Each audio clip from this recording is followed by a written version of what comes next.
Hello everybody, welcome back. It's of course Cape Rugby TV, where again we talk about what's happening in the world of Western Province Club Rugby. Nice to have you along. And of course, before we get started, let me just say a big thanks to our partners on board with us, Score Energy Drinks. You can win yourself a case of Score Energy Drinks if you go visit our Facebook page and enter our competition, or at least put yourself in the mix to win competition. You will remember that we're running the Spot the Team competition at the moment, so that's an opportunity for you to get into the picture there. And of course, MChem 24-hour pharmacy on the corner of N1 and Durban Road. We'll talk a little bit more about MChem a little bit later during the course of the show. But yes, it is all systems go, and we're about to get the wheels turning. Most of the clubs are going to be back this coming weekend. In studio with me, Jerome Parvater. Jerome, welcome back.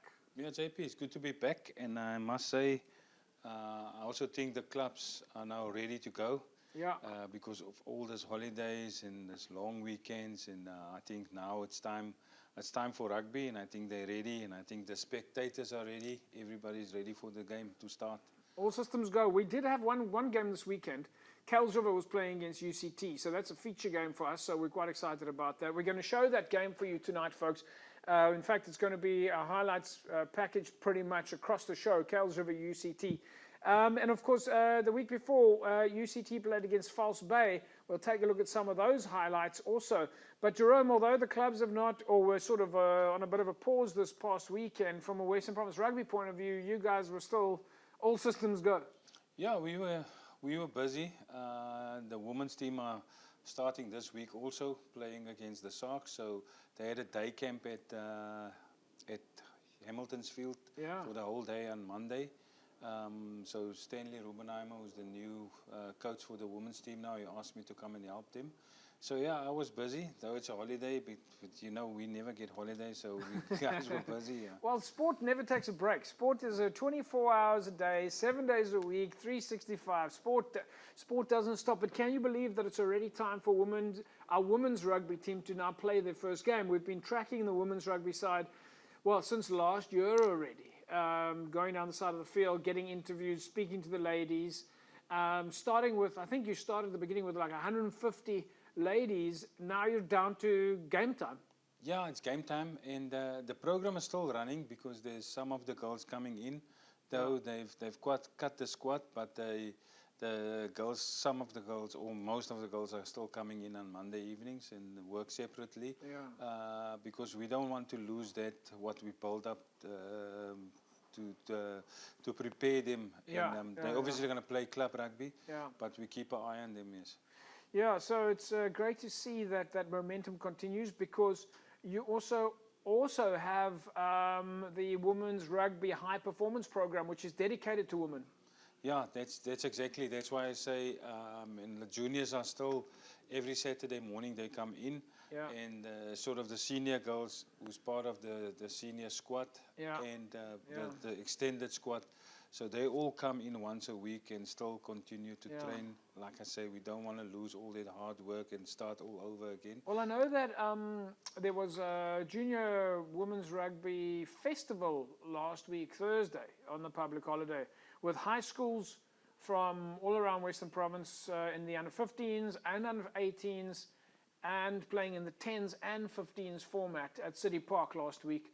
I think 15 high schools were in action, and I mean, that's pretty good for you guys as well. Yeah, that's the program. I mean, Jongi Nokwe, he heads up the junior high performance of the women. Yeah. So that's his program, and they also, like I say, they've been quite busy, and they've done well. And that festival that they have was really, this morning he said it really, the feedback he gave, he said he was really happy with it. And then in addition to that, Elsie's Rivier last week, also on Thursday, had their women's rugby 10s tournament. So women's rugby definitely on the up. No, it's definitely on the up, JP, and we're glad. We're glad for that. And we also know, everybody knows that the Bulls went professional with the ladies. Oh, really? So okay. I think a lot of the teams are going that way now. So there's a lot of opportunities for girls to play, and I think they know and they see watching the Women's World Cup. So was really good exposure for the ladies to see how the girls are playing, and I think that's why we've got so much numbers who want to play rugby now. Yeah. Right, folks, as we said, in case you missed those highlights between False Bay and UCT, here they are one more time. Don't go away.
Right, Jerome.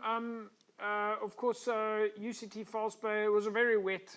It was a very wet weekend. That False Bay getting their first game on track though, starting off their first formal game. I mean, they've played a couple of friendlies already. UCT's already had a couple of games. What are your thoughts on the game? Look, obviously UCT would how do I say, they're supposed to have the upper hand, though we know False Bay is a very good team.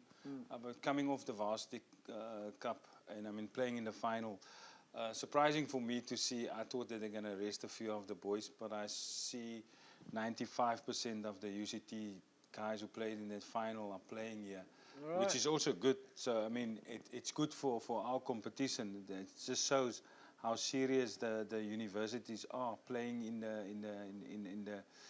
the competition of Western Province. They could have easily said, no, they're not going to worry, but it's so competitive, and I think so that's good to see that they play all that guys.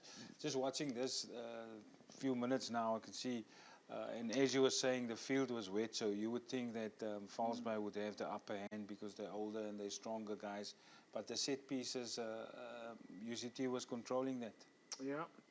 Right, folks, we of course, then, so to speak, have got the ball on the roll. Then False Bay, unfortunately, well, not unfortunately, we stay neutral here, but they went down, of course, to UCT. And UCT, meanwhile, have already started moving themselves into a higher position on the log. I'm not going to tell you exactly where they are on the log right now, because they, of course, played against Kales River this past weekend. It was the only game that there was available. So basically, we've turned this show into a Kales River UCT highlights show. So I'm sure the guys from Alto Towers and Kales River, Grant Albertine and his team will be very happy with the fact that tonight is pretty much a Kayla Boys UCT show. So when we come back from the break, we're going to start taking a look at some of the highlights from those matches. But we're also tonight going to take a look at some of the head-to-heads for the games that are coming up this weekend. So all systems go. Don't go away. We'll be back in a break.